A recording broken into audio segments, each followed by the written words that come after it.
For the first time, one of the men filing suit against Bishop Eddie Long is speaking out. We're talking about Jamal Parris telling a story of what he calls a love-hate relationship with a man he considered a father.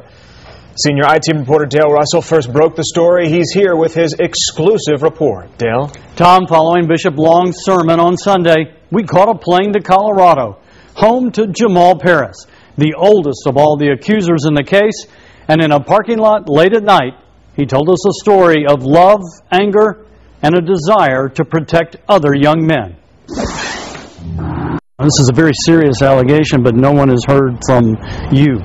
Jamal Parris didn't want to talk at first, but before he left us, he had plenty to say about Bishop Eddie Long. If you look at us in our eyes and you hear the pain in our voice, we don't have a reason to lie to this man. Jamal Parris is one of the 4 young men who have filed sexual misconduct lawsuits against Bishop Long, accusing him of using scripture and church money to sexually seduce young men. I am not the man that's being portrayed on the television.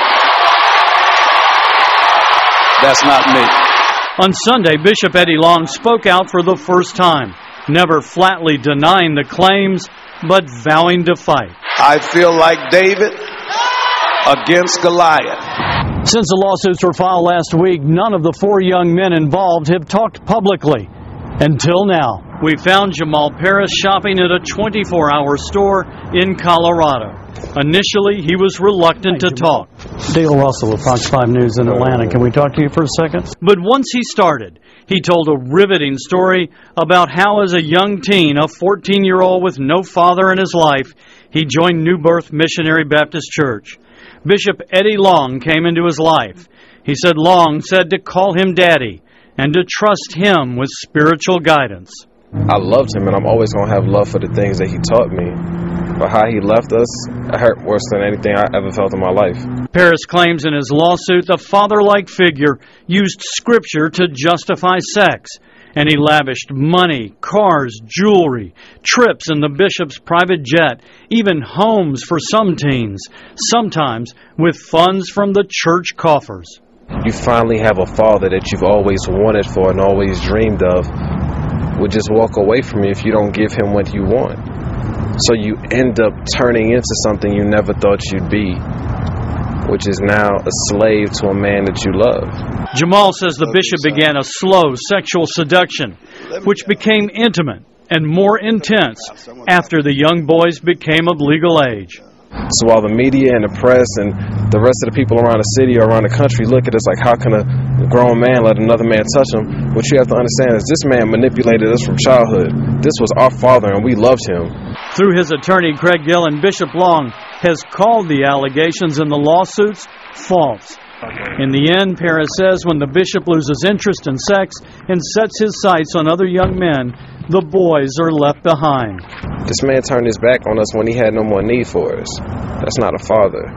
That's a predator. Parris says he attempted to resolve the matter privately with the bishop, but when that didn't work, lawsuits were filed publicly identifying the 4 young men accusing the bishop. We would have to be the craziest kids in the world to want to come out and admit to another man touching on us publicly. To really believe this is about money would be absolutely ludicrous. He says at one time he loved Bishop Eddie Long, but he can't escape the nightmare of what he says Long did to him as a young man. I cannot get the sound of his voice out of my head, and I cannot forget the smell of his cologne, and I cannot forget the way that he made me cry many nights when I drove in his cars on the way home, not able to take enough showers to wipe the smell of him off of my body. Jamal Parris, near the end of our interview, said he wanted to speak directly to Bishop Eddie Long, and he turned to our camera to do so. But that man cannot look me in my eye and tell me we did not live this pain, while you can sit in front of the church and tell them that you categorically deny it. You can't say that to our face, and you know this. You are not a man, you are a monster. And then Jamal Parris got into his car and drove off into the night. Now, we tried to contact Bishop Long. His spokesperson told me that they'd have a comment after they saw our story. I haven't heard from them yet.